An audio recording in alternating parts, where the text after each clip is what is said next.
민수기 2장에 있는 말씀입니다.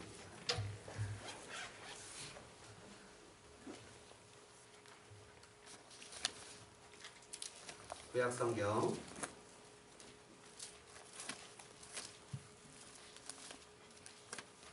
195페이지 6페이지 민수기 2장 1절부터 9절까지 있는 말씀입니다.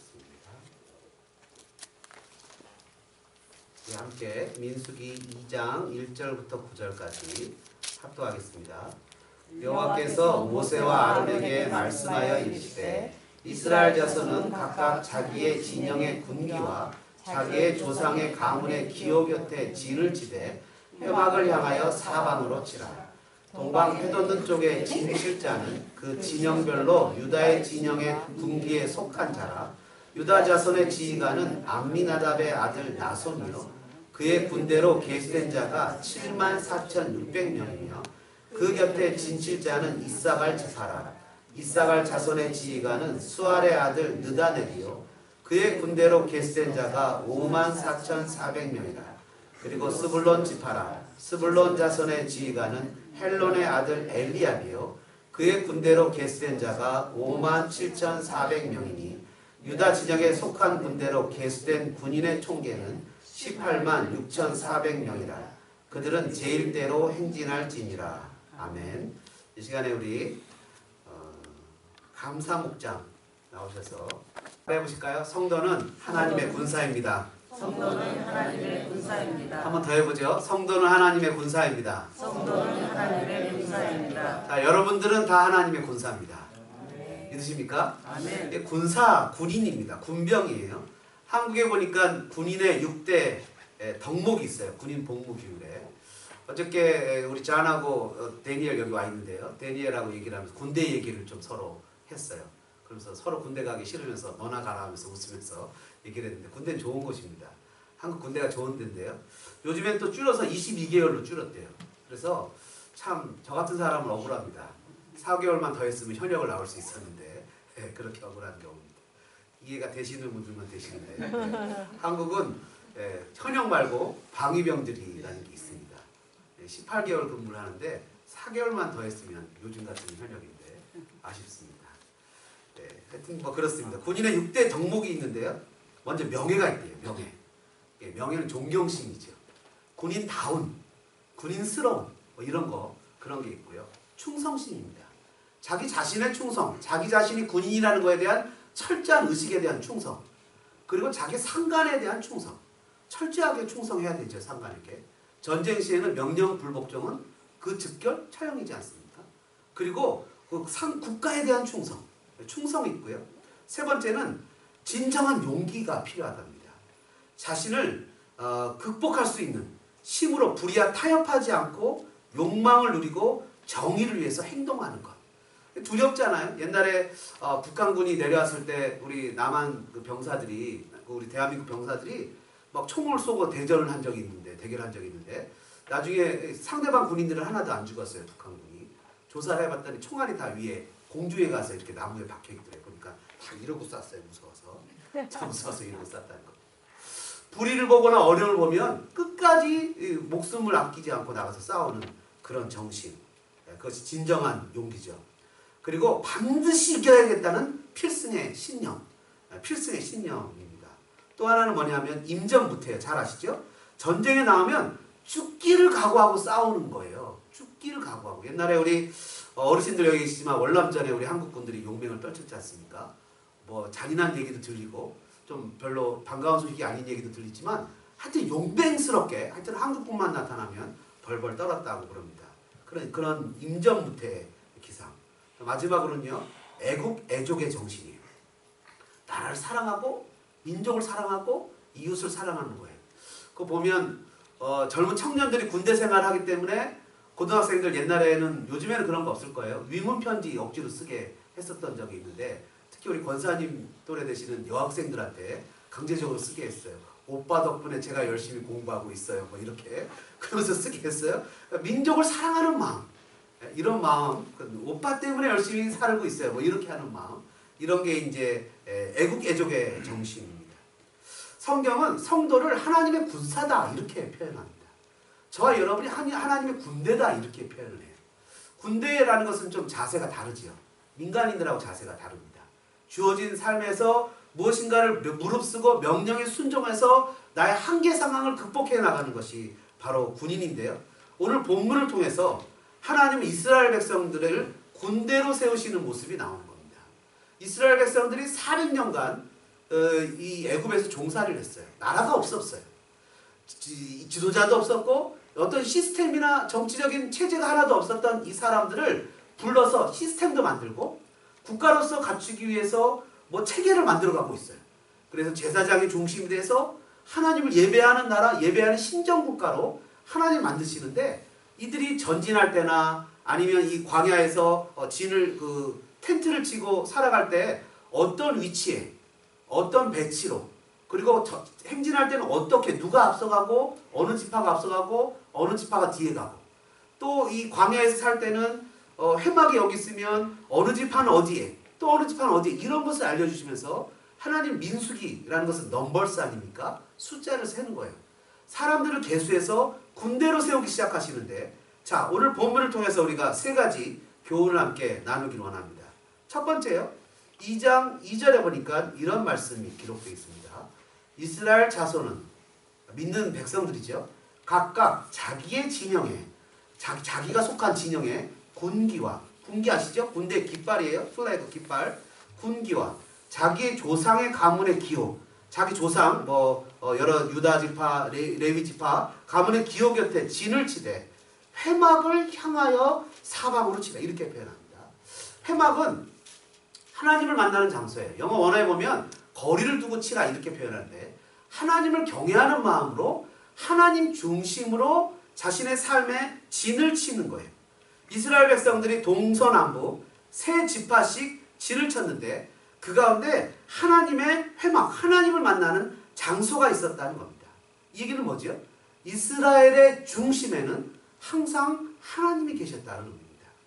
자, 한번 따라해볼까요? 이스라엘의 중심에는 언제나 하나님이 계십니다. 하나님이 계셨다라는 의미인데요. 자, 여러분 동쪽에 보니까요 유다 지파를 세웁니다. 동쪽에 유다 지파인데 유다 지파를 상징하는 깃발이 사자예요. 유다 지파를 상징하는 그 깃발이 뭐라고요? 사자입니다. 라이온이에요. 그 아마 야곱이 유다를 축복할 때 너는 사자라 라는 말씀에서 나온 것 같아요. 그리고 남쪽이요. 동쪽은 유다 지파였어요. 동쪽은 유다 지파. 그리고 남쪽은 루벤 지파. 루벤 지파는 장자입니다. 그렇기 때문에 제일 큰 아들이에요. 큰 아들이기 때문에 아마 그 깃발의 모양이 사람의 모양이었어요. 루벤 지파. 자, 루벤 지파의 상징은 무엇이라고요? 사람입니다. 자, 그리고 서쪽은 요셉 지파예요. 이 요셉 지파의 두 아들이 한 지파씩 맞지 않았습니까? 근데 요셉이 바로 왕의 꿈을 해몽해 줄 때 바짝 마른 소가 엄청 풍성한 소를 잡아먹는 꿈을 해몽해 줬단 말이죠. 그래서 요셉 지파의 상징, 심벌은 소입니다. 소, 카우, 소예요. 소로 했어요. 그리고 나서는 이제 북쪽 지파는 단지파예요. 단지파는 야곱이 예언하기를 너는 독사, 뱀이라 이렇게 예언했거든요. 근데 독사, 뱀은 성경에서 좋은 게 아니잖아요. 그래서 독사하고 뱀의 천적이 뭐냐 하니까 바로 독수리예요. 독수리가 독사나 뱀을 잡아먹어요. 그 독수리가 이 단지파의 심벌이에요. 그래서 상징이 사자, 사람, 그리고 또 뭐죠? 소, 그리고 또 뭐죠? 독수리입니다. 네 가지예요. 그것이 이스라엘 백성들의 그 네 깃발이에요. 하나님의 회막을 중심으로 한 네 가지 깃발인데 이 네 가지 깃발이 회막을 하나님을 만나는 텐트, 미팅 텐트, 하나님을 만나는 예배하는 장소 중심으로 네 가지 깃발이 있는데 그 네 가지 깃발이 시간이 한참 흐른 후에 이스라엘 백성들이 하나님한테 범죄하고 예배를 제대로 드리지 못하고 타락하고 포로로 잡혀갔을 때 에스겔 선지자가 그 포로로 잡혀간 곳에서 환상을 보는데 하나님의 나라, 하나님의 이스라엘이 회복되는 환상을 본 것 중에 에스겔 1장 10절에 이런 말씀이 나옵니다. 그의 얼굴들, 그 환상을 보는데요. 그의 얼굴들의 모양은 넷의 아픈 사람의 얼굴이고 넷의 오른쪽은 사자의 얼굴이고 넷의 왼쪽은 소의 얼굴이고 넷의 뒤는 독수리의 얼굴이다. 지금 우리가 우리가 민수기 2장에서 본 내용과 똑같이 그 깃발, 이 군대가 섰던 내용에 이들이 상징하는 심벌을 에스겔에서 보여주고 있다는 거예요. 하나님 나라의 회복이 이루어졌을 때 이 진영이 다시 짜여지게 되는데, 더 기가 막히는 사건은 요한계시록에도 같은 말씀이 나온다는 겁니다. 요한계시록의 7교회를 통해서 하나님께 예배드리는 모습을 보여주고, 계시록 4장은 천상의 하늘나라에서 드리는 예배와 이 땅에서 드리는 예배가 하나로 연결된다는 것을 보여주는 예배인데, 하나님 나라에서 드리는 예배는 하나님의 보좌를 중심으로 네 생물이 서 있단 말이죠. 이 네 생물은 모든 피조물을 대표하는 생물이에요. 그리고 그 주변에 24장로들이 있는데, 이 24장로들은 구약의 12지파와 신약의 12제자들을 상징하면서 오고 오는 이 땅의 모든 교회들, 온 인류를 상징하는데, 그 정중앙에 하나님의 보좌가 있단 말이죠. 지금 마치 오늘 본문에 회막이 있는 것처럼.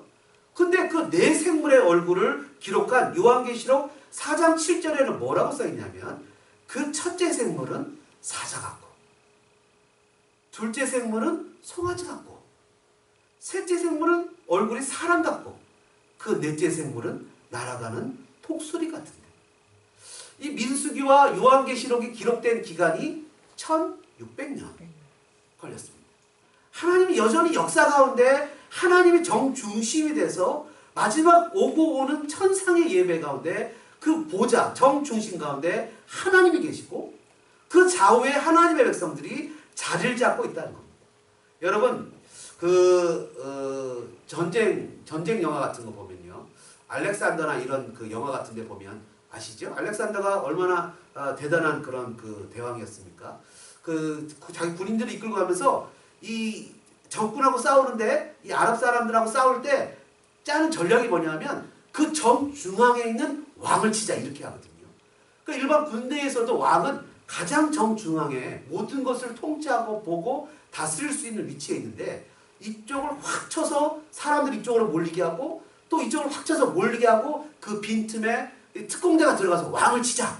그 왕을 죽이지 못했어요, 영화에 보니까. 그렇죠. 왕에게 창을 던지는 장면까지 나오는 모습을 봤는데, 마찬가지로 군대의 정중앙에 하나님의 최고의 통치 자리가 있는 것이죠. 그러니까 이 이스라엘 백성들의 모든 삶의 정중앙에는 누가 계신 겁니까? 하나님이 계신 거예요.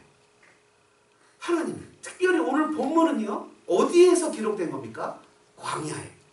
광야는 하나님이 만나를 내려주셔야 그걸 요리해서 먹을 수 있는 곳이에요.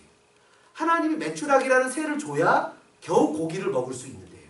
하나님이 광야에서 우물을 내주셔야 물을 먹을 수 있는 곳이에요. 광야는 아무것도 없는 거예요. 광야는 먹을 것도 없고 즐길 것도 없고 아무것도 없는 그 광야에 누가 있어요?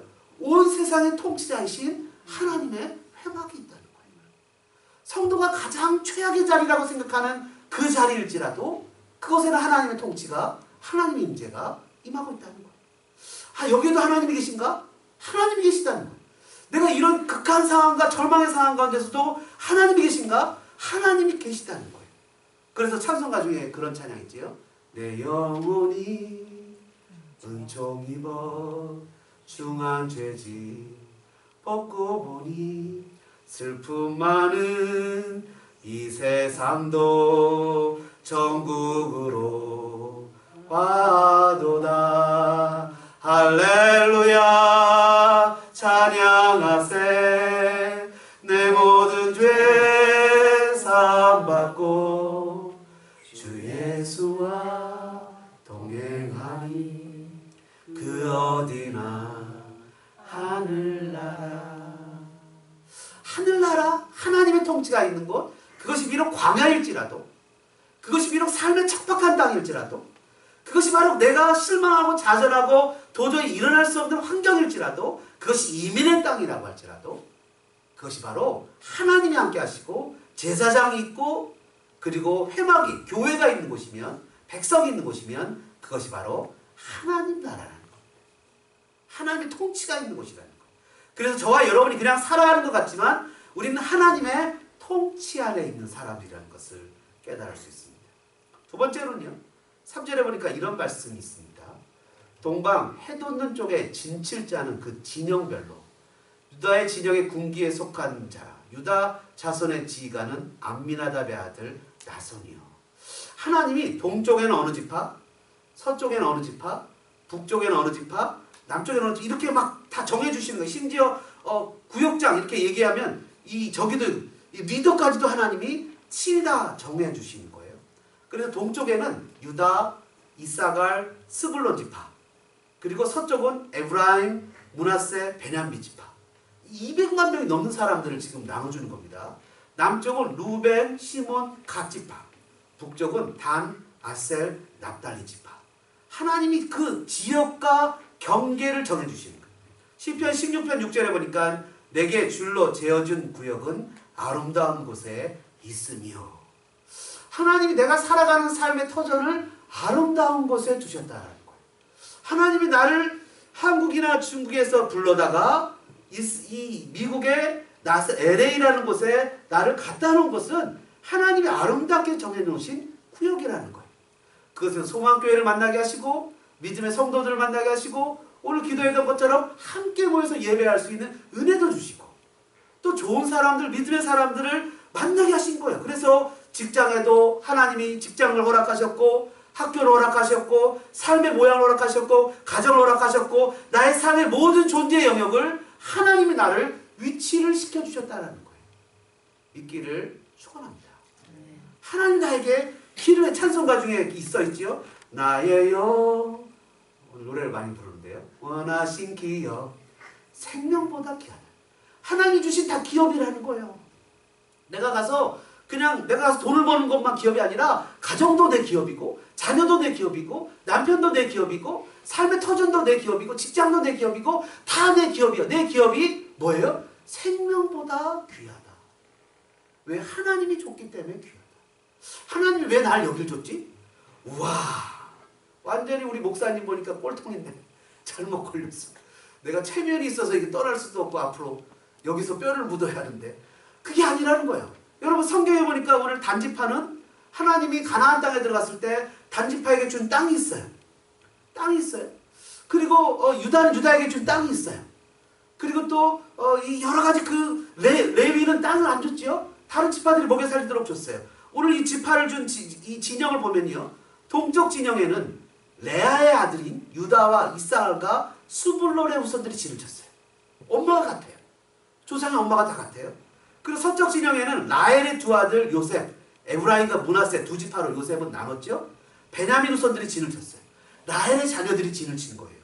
남쪽 진영에는 레아와 그 몸종 실바에게서 난 아들 루벤과 시몬과 갓 후손들이 진을 쳤고, 북쪽에는 레아와 라헬의 몸종 실바와 비라에게서 난 아들 단과 아셀리와 납달리와 후손들이 진을 쳤어요. 왜요? 가장 가까운 친척들로 진을 치게 했어요. 왜 그럴까요? 하나님 나라는 그냥 저 사람 나랑 상관없는 사람이 아니라 우리 모두는 다 하나님 나라의 가족이라는 미닝을 주시는 것 같아요.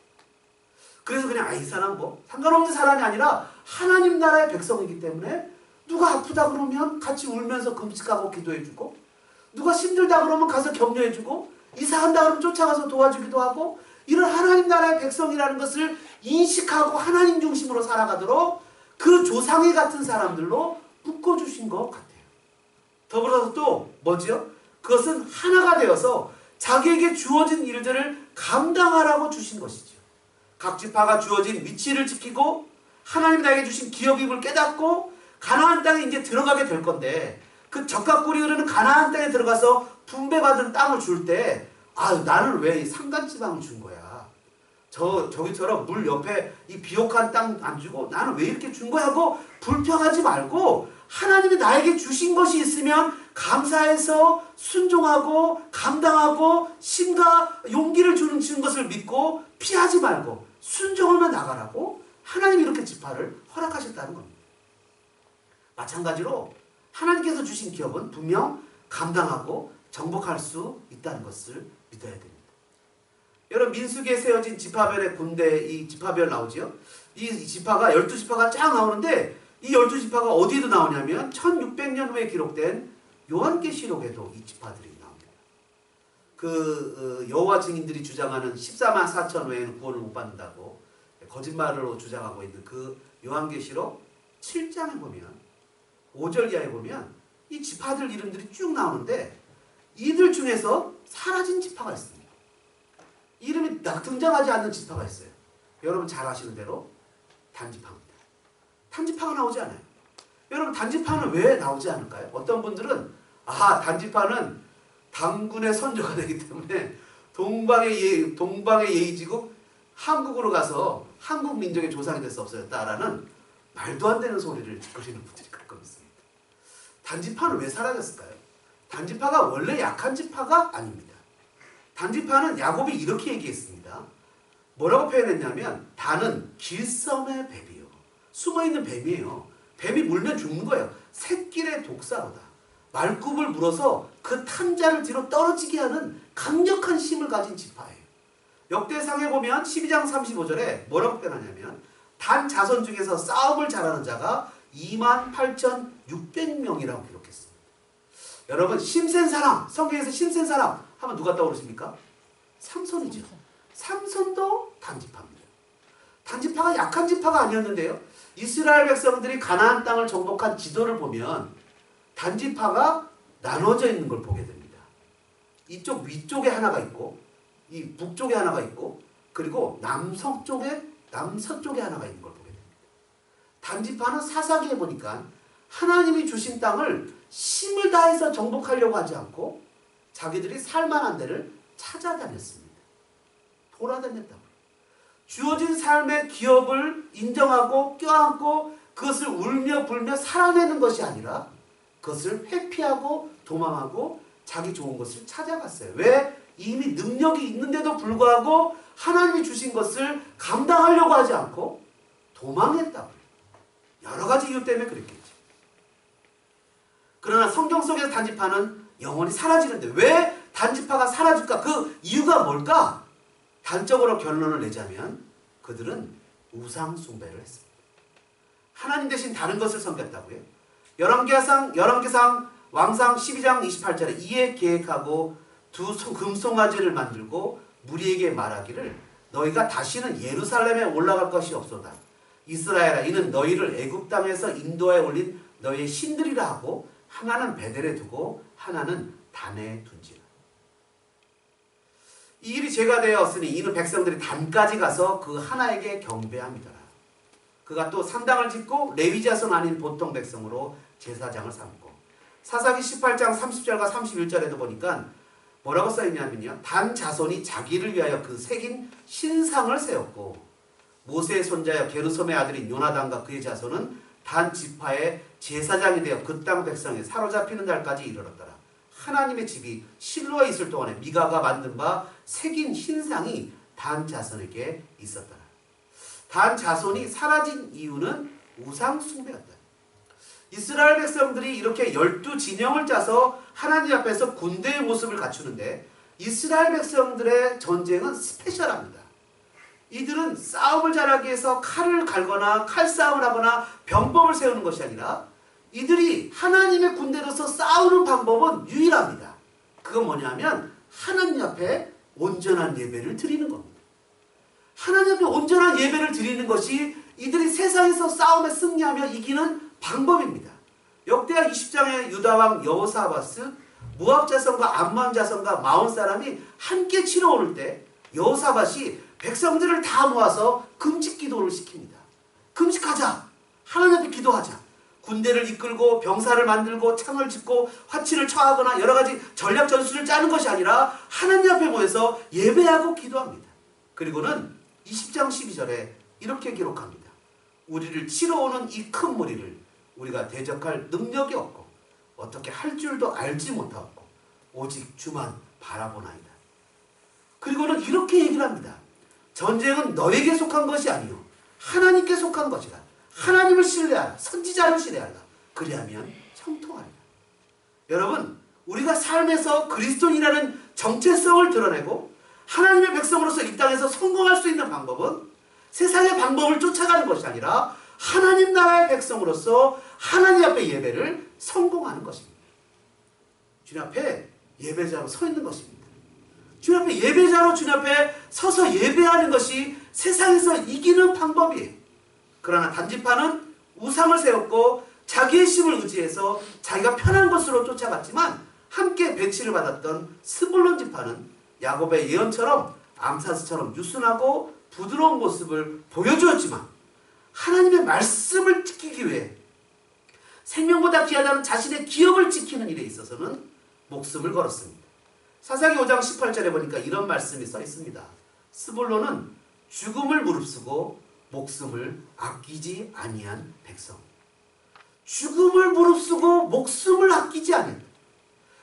나는 비록 연약하고 유순하고 부드러운 존재이지만 진리에 관해서는, 말씀을 지키는 것에 관해서는, 하나님 앞에 관해서는 정말 하나님의 백성으로서 목숨을 걸며 살았다는 얘기입니다. 연한 순과 같은 예수님도 주어진 기업을 지키시기 위해서 뭐라 그랬습니까?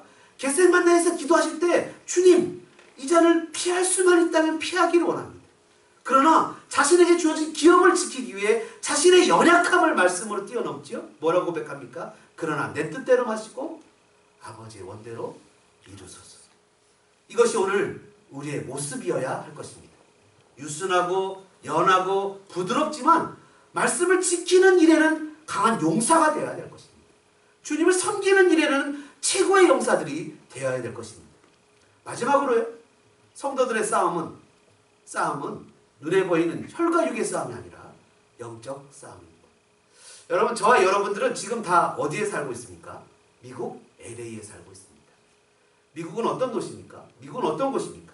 전 세계는 지금 미국은 가장 전 세계 자본주의의 대표성을 가진 나라입니다. 캐피탈리즘. 자본주의의 바로 지주국입니다. 최고의 국가예요. 미국이 전 세계를 경제로 지배합니다. 칼과 무력으로 지배하는 것이 아니라 미국은 전 세계를 경제력으로, 돈으로 지배합니다. 여러분, 옛날에는 돈을 만들 때 화폐, 금의 가치만큼만 돈을 만들었지만 닉슨 대통령이, 그 누구 대통령이죠? 그 대통령이 선언했잖아요. 더 이상 화폐, 금으로 돈을 만들지 않습니다. 이제는 허상의 허수로 돈을 만들어냅니다. 미국이 돈을, 달러를 찍어내요. 마음껏 찍어내니까 뭐 중국 같은 나라가 그만 찍어내라 막 이렇게 할 정도로. 그러나 미국의 돈이 전 세계를 지배하는 돈이 되고 있습니다. 이 캐피탈리즘, 자본주의, 돈이, 물질이 전 세계를 지배하고 있습니다. 누구든지 페이먼이 있고 론이 있습니다. 누구든지 돈에 대해서 부담을 갖고 빚을 지고 살아갑니다. 심지어 교회조차도 론을 받아서 뱅크럽을 하기도 하고 교회 건물을 뺏기기도 하고 교회조차도 세상의 세속적인 지배에 잡혀서 살아가고 있습니다. 그러나 여러분, 성경은 돈을 부정하지 않습니다. 예수님은 사람이 떡으로만 살 것이 아니라고 하시면서 떡도 인정하셨습니다. 또 가이사의 것은 가이사에게라고 하시면서 돈을 인정하셨습니다. 성경에는 믿음 좋은 사람들이 부자이기도 했습니다. 그러나 문제는 뭐냐면 주님 말씀하신 대로 돈을 사랑함이 문제라는 겁니다. 돈을 많이 소유하고 많이 갖는 것, 열심히 해서 돈을 버는 것은 문제가 아닌데 그 돈을 사랑하는 것이 문제라는 거예요. 돈을 사랑함이 일만하게 뿌리라고 얘기하지 않습니까?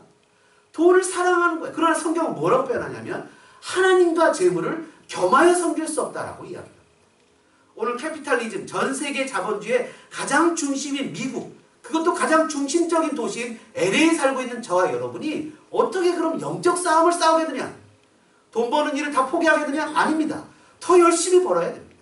그렇다면 주님을 위해서 경제활동을 다 포기하겠느냐? 아닙니다. 열심히 경제활동을 해야 됩니다. 더 열심히 애를 써야 됩니다. 그러나 문제는 돈을 도구로 사용하느냐, 돈의 지배를 받느냐의 차이점에 있는 싸움이라는 겁니다. 여러분, 돈은 우리를 지배하는 우리의 주가 되어서는 안 됩니다.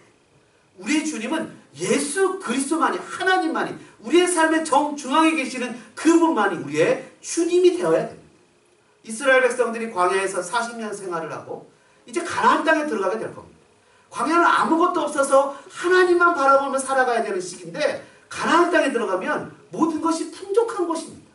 여러분, 힘들고 어려울 때는 예수님 잘 믿습니다. 미국에 와서 맨 처음 정착할 때는 예수님 열심히 믿겠다고 고백도 하고 열심히 쫓아갑니다. 근데 하나님이 물질을 좀 줘보시면 금방 자세가 바뀌기 시작합니다.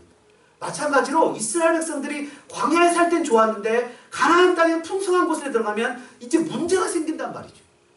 그래서 이들에게는 두 가지 문제가 있습니다. 첫째는 날짜의 문제고 두 번째는 물질의 문제입니다. 날짜의 문제는 뭐죠? 그것은 바로 주일 성수 안식일의 문제입니다. 이스라엘 백성들의 가장 큰 고민 중에 하나는 뭐냐면 안식일에 일을 하지 못한다는 거예요. 안식일에 일을 해야 더 많은 수익을 얻어서 돈을 벌 텐데 남들 다 7일 일할 때 이스라엘 백성들은 6일 일하고 반드시 하루를 쉬는 것이 그리스도인의 정체성이라는 말이죠. 비록 더 수입이 줄어도 그것이 하나님이 원하시는 것이란 말이죠. 여러분 한국에 물론 지금 여러 가지 얘기가 있지만 이랜드에서 만들었던 그 아울렛 매장 같은 경우 보면 그 점장했던 분이 직접 얘기를 들었어요. 신기하다는 거예요. 자기 너무 신기하다는 거예요. 주일에 문을 닫았는데 주일에는 문을 닫았는데 토요일 날 신기하게 2배의 매출이 올라간다는 거예요. 항상 2배가 올라간다는 거예요. 여러분 저 동부 이천동에 가면 안경점이 무슨 실루암 안경점인가 하는 게 있습니다. 제가 아버지 학교 찬양팀장 할 때 그 안경점 주인이 찬양팀장이었고 제가 찬양팀원이었는데 그 안경점에 보면 아주 비싼 안경을 파는 동네였어요. 바로 온누리교회 가는 쪽에 있었던 안경점인데 그분이 뭐라 하냐면 자기는 주일날 문을 닫기가 너무 어려워요. 왜냐하면 매출이 가장 높은 데니까. 생각을 해보십시오. 그러나 하나님 앞에서 결단하고 하나님의 그리스도인이라는 것을 정체성을 드러내는 싸움 가운데 믿음으로 하나님 앞에 나가는 겁니다. 예배드리는 거죠. 하나님 앞에 예배의 시간을 인정하고 믿음으로 나가는 거예요. 이것이 바로 성도의 영적 싸움 중에 하나